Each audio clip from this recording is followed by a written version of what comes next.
행복한 교회 승리하는 성도 여러분, 남가주 은혜로 교회에 오신 것을 환영합니다. 오늘은 174번째 함께하는 유로삼 11월 7일 토요일 순서입니다. 나태주 시인의 꽃을 보듯 너를 본다 시에는 이런 표현이 나옵니다. 나는 내가 웃을 때가 좋다. 나는 내가 말을 할 때가 좋다. 나는 내가 말을 하지 않아도 좋다. 뾰로통한 내 얼굴, 무덤덤한 표정, 때로는 매정한 말씨, 그래도 좋다. 지금 사람들의 마음이 참 많이 날카로워져 있는 것 같습니다. 어떤 사람은 걸기만 해봐라 하는 사람들도 있는 것 같고, 또 어떤 사람들은 울고 싶은데 뺨 때려주는 사람 없나 하는 생각을 가진 사람도 있는 것 같습니다. 이런 때 이 시인의 표현처럼 넉넉한 마음을 가진 사람이 많아지면 얼마나 좋을까요? 그래도 좋다라고 하면서 자신을 지지해주는 사람이 있으면 얼마나 행복할까요? 이런 때에 믿는 사람들이 먼저 다가가서 안아주고 또 알아주고 사랑해준다면 바로 그것이 우리가 지금부터라도 실천할 수 있는 전도가 아닐까 생각합니다. 이 기도에 끝나며 제일 처음 만나는 사람이 어떻게 하든 무슨 말을 하든 그래도 좋아 라고 고백할 수 있는 여러분들의 하루가 되었으면 어떻겠습니까? 우리 같이 찬양합니다. 자, 오늘 말씀은 시편 9편 1절부터 20절까지입니다. 우리가 하루에 한 장 그렇게 성경을 읽어야 되는데 지금이 바로 그 시간이 되겠습니다. 조금 긴 듯하지만 저와 여러분이 같이 성경을 찾아서 읽는 시간을 갖도록 하겠습니다. 자, 여러분 준비되셨습니까? 같이 읽겠습니다. 시편 9편 1절부터 20절까지. 내가 전심으로 여호와께 감사하오며 주의 모든 기이한 일들을 전하리이다. 내가 주를 기뻐하고 즐거워하며 지존하신 주의 이름을 찬송하리니 내 원수들이 물러갈 때에 주 앞에서 넘어져 망함이니이다. 주께서 나의 의와 송사를 변호하셨으며 보좌에 앉으사 의롭게 심판하셨나이다. 이방 나라들을 책망하시고 악인들을 멸하시며 그들의 이름을 영원히 지우셨나이다. 원수가 끊어져 영원히 멸망하였사오니 주께서 무너뜨린 성읍들을 기억할 수 없나이다. 여호와께서 영원히 앉으시며 심판을 위하여 보좌를 준비하셨도다. 공의로 세계를 심판하시며 정직으로 만민에게 판결을 내리시리로다. 여호와는 압제를 당하는 자의 요새시요 환난 때의 요새시로다. 여호와여 주의 이름을 아는 자는 주를 의지하오리니 이는 주를 찾는 자들을 버리지 아니하심이니이다. 너희는 시온에 계신 여호와를 찬송하며 그의 행사를 백성 중에 선포할지어다. 피 흘림을 신문하시는 이가 그들을 기억하시며 가난한 자의 부르짖음을 잊지 아니하시는도다. 여호와여 내게 은혜를 베푸소서. 나를 사망의 문에서 일으키시는 주여 나를 미워하는 자에게서 받는 나의 고통을 보소서. 그리하시면 내가 주의 찬송을 다 전할 것이요 딸 시온의 문에서 주의 구원을 기뻐하리이다. 이방 나라들은 자기가 판 웅덩이에 빠지며 자기가 숨긴 그물에 자기 발이 걸렸도다. 여호와께서 자기를 알게 하사 심판을 행하셨으며 악인은 스스로 자기가 손으로 행한 일에 스스로 얽혔도다. 악인들이 수월로 돌아가며 하나님을 잊어버린 모든 이방 나라들이 그리하리로다. 궁핍한 자가 항상 잊어버림을 당하지 아니하며 가난한 자들이 영원히 실망하지 아니하리로다. 여호와여 일어나사 인생으로 승리를 얻지 못하게 하시며 이방 나라들이 주 앞에서 심판을 받게 하소서. 여호와여 그들을 두렵게 하시며 이방 나라들이 자기는 인생뿐인 줄 알게 하소서. 아멘. 아는 분들은 아시겠지만 그 며칠 전에 그 세간의 이목을 주목시키는 재판이 열렸습니다. 재판의 피고나 원고보다는 증인으로 출두한 사람에게 온통 관심이 집중되었죠. 그 사람의 이름은 이춘재입니다. 이 사람이 화성 8차 살인사건의 주범인데 당시에 경찰들의 강압 수사로 인해서 누명을 쓰고 이 사람이 아니라 윤성여 씨라는 사람이 억울하게 20년 동안 복역하는 사건이 발생합니다. 당시에 실제 범인이었던 이 춘재라는 사람은 당시의 살인자인데 이미 공소시효가 끝나서 더 이상 범인이 아닌 증인으로 나와서 자기가 죽었다라는 것을 이야기했습니다. 윤성여 씨는 경찰이 범인이 아닌 사람을 범인으로 강제로 몰아서 그는 감옥에서 불우한 20년의 삶을 살아야 했죠. 야, 어떻게 그런 일이 있을 수 있나? 네, 그런 일이 있더라고요. 그게 세상입니다.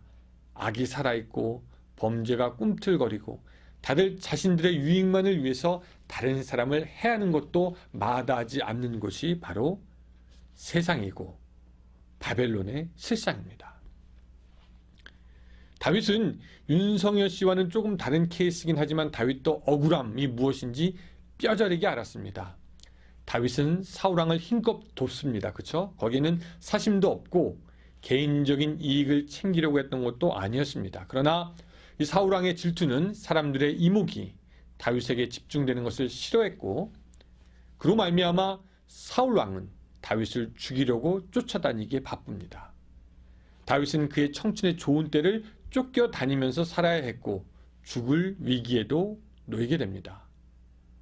그런 와중에 다윗은 사울을 죽을 위기에서 살려주지만 사울은 다윗을 끝내 원수로 생각합니다. 그렇게 사울만 있었던 것도 아니고 우리가 아는 바와 같이 그의 아들도 그를 죽이려고 덤벼드니 그는 억울한 사람이었습니다. 그런 다윗에게 힘이 되는 것이 있다면 첫 번째, 여호와는 정직하고 의로운 재판장이 되신다는 사실이었습니다.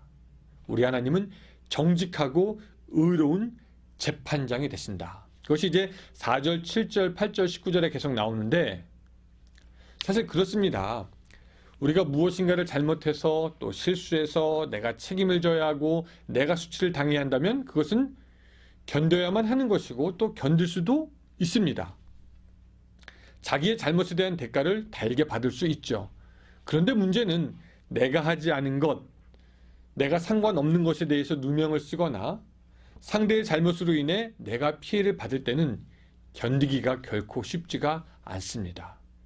그리고 불행하게 우리는 이 세상을 살면서 그런 일을 당할 때가 있습니다.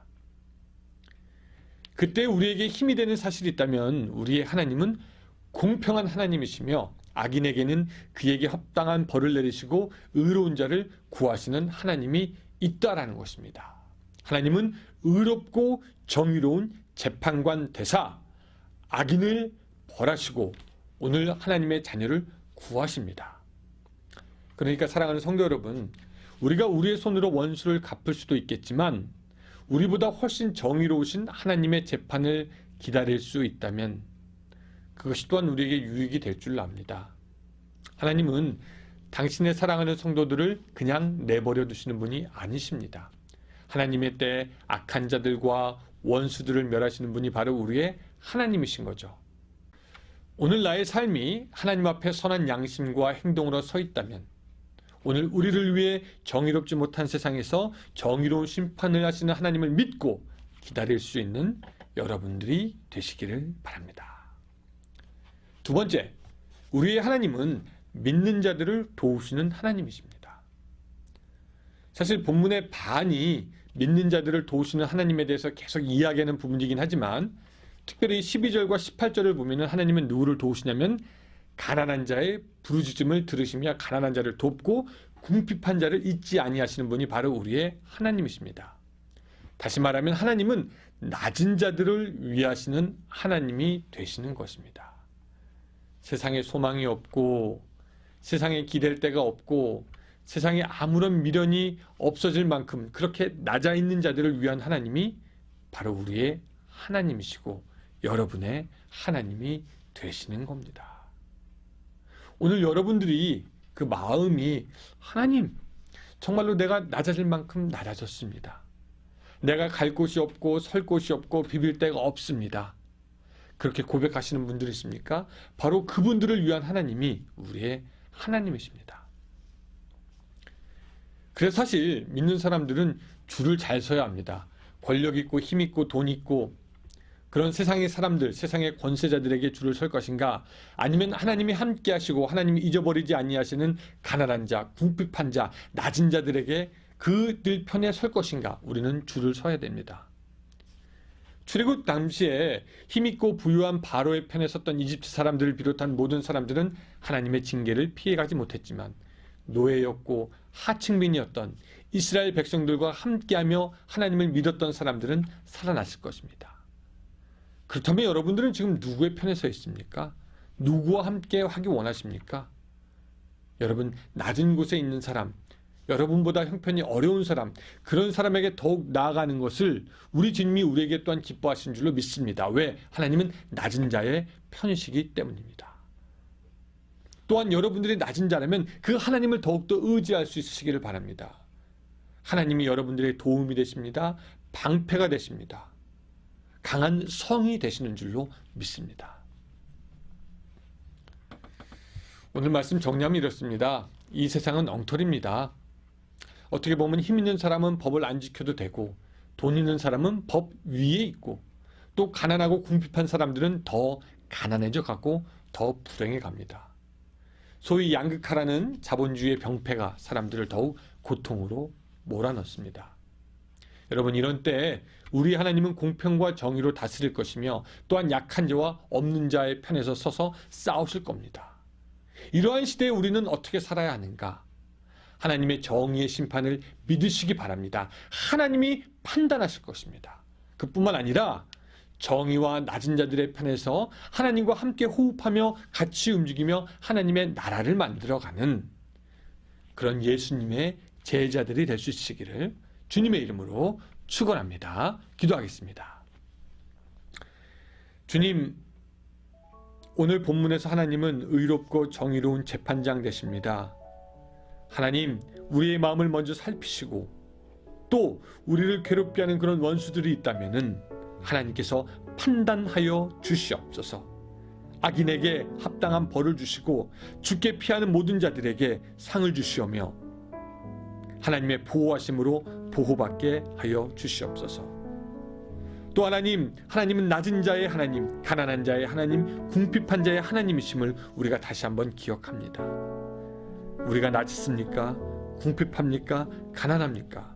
그 하나님을 더욱더 의지할 수 있도록 도와주시고, 또 우리가 살아가다 보면서 그런 사람들에게 오히려 더 마음의 문을 열어서 하나님 편에 설 수 있는 우리가 될 수 있도록 도와주시옵소서.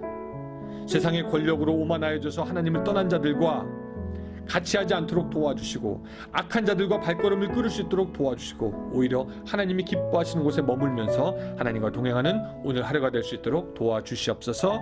예수님의 이름으로 기도드리옵나이다. 아멘. 예, 감사합니다. 또 30분 우리 기도하는 시간인데, 이 시간도 깊이 우리 기도하면서 하나님의 임재하심과 또한 돕는 여러분들의 손길을 경험하는 시간이 되시기를 바랍니다. 감사합니다.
아멘.